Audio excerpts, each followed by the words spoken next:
This is the Tombigbee Tales, and I'm your host, Shannon Evans. I write about a small town in northeast Mississippi called Columbus. And sometimes I write about the rest of the state.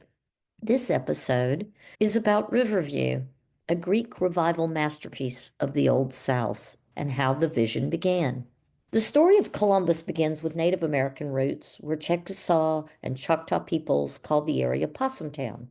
In 1540, Spanish explorer Hernando de Soto became the first European to document this lush region while searching for the legendary city of gold, El Dorado.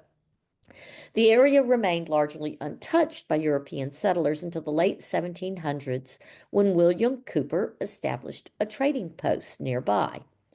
In 1817, a pivotal moment occurred when Thomas built a small log cabin near what would become downtown Columbus. The settlement grew slowly until 1819, 1820, when the U.S. Army constructed a military road, also called Andrew Jackson's Highway, connecting New Orleans to Nashville, passing through the heart of the future city. In 1821, the settlement was officially chartered as Columbus, leaving behind its Possum Town nickname. Formally founded in 1821, Columbus became a strategic location due to its position on the Tombigbee River bluffs. It had access to the fertile Black Belt prairie soil and was the third largest river port in Mississippi. It also was on that military road.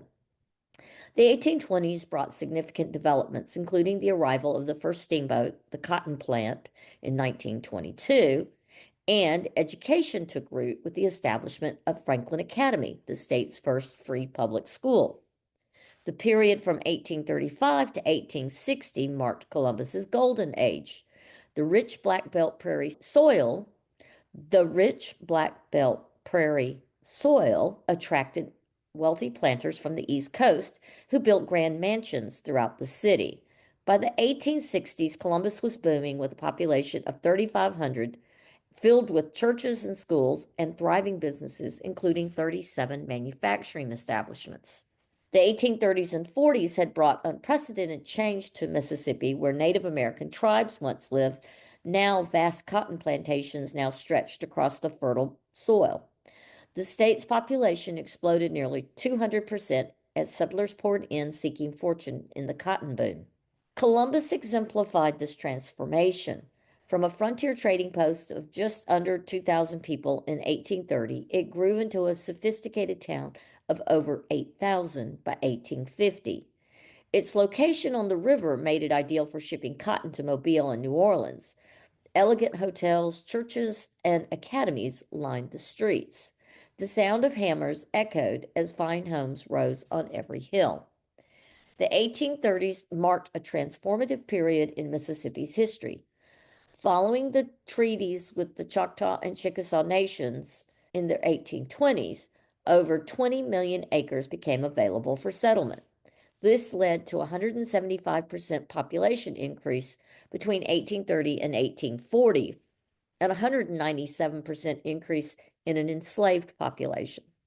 Total population growth in Mississippi jumped from 136,621 to 791,305 between 1830 and 1860.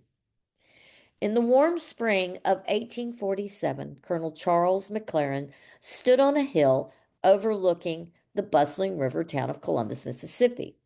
This successful cotton planter and businessman had a vision to build the grandest home north of Natchez. As steamboats churned past on the Tombigbee River below, McLaran could already see in his mind the majestic columns and sweeping verandas of his future mansion. The site he chose was perfect, a commanding hilltop with views extending for miles across the river valley. The location would catch cooling breezes in summer and allow the mansion to be seen from approaching riverboats, making it a landmark of wealth and refinement. McLaran spared no expense in creating his masterpiece. He hired James Lull, a talented architect from Vermont, known for his classical designs. Lull had studied the latest architectural pattern books and even traveled to see ancient temples in Europe. The finest craftsmen were recruited from across America. master bricklayers from Philadelphia, woodworkers from Boston, plasterers trained in Italy, marble workers from New York. Construction took 6 years and cost over $75,000, the equivalent to $2.5 million today. Every brick was hand fired on site. Timbers came from virgin pine forests, and marble was shipped up the river from Italy. The exterior embodied perfect Greek revival symmetry. 8 massive iconic columns across the front, each 30 feet tall. A wide central hallway ran from front to back, and there were identical double parlors flanking each side. It was decorated floor to ceiling with windows with delicate muntins and elaborate cornices and dental molding. Inside, the oval spiral staircase was an engineering marvel, appearing to float without visible support. The plasterwork featured deep relief medallions, acanthus leaf designs, fruit and flower garlands, Greek key patterns, and portrait roundels. The mansion incorporated several innovative features, something that was unique for its time: a sophisticated ventilation system with adjustable vents, speaking tubes that connected key rooms, gas lighting throughout, indoor plumbing on all floors, a mechanical dumbwaiter system, and fire-resistant construction techniques. The expandable dining room used an ingenious pulley system to raise a 1,000-pound wooden panel into the ceiling. Double parlors could be joined via pocket doors that were nearly 12 feet tall. Daily life in the mansion centered around strict social protocols: morning calls between 11 a.m. and 3 p.m., formal dinners at precisely 3 p.m., evening gatherings in the parlors, seasonal balls and parties. The service areas were equally well planned for the house in order to maintain this lifestyle. There was a large kitchen with the latest equipment, specialized storage rooms, separate servant stairs, and well-organized laundry facilities, as well as an ice house and a root cellar. The November 1852 opening celebration of the home lasted 2 full days. Over 500 guests attended. An orchestra played from New Orleans. Elaborate decorations filled every room, and champagne flowed freely. A feast was prepared by French chefs, and the dancing reportedly continued until dawn. The local newspaper devoted 3 full columns to describe the unprecedented magnificence of the event. Though McLaran's time in the mansion was brief, Riverview survived.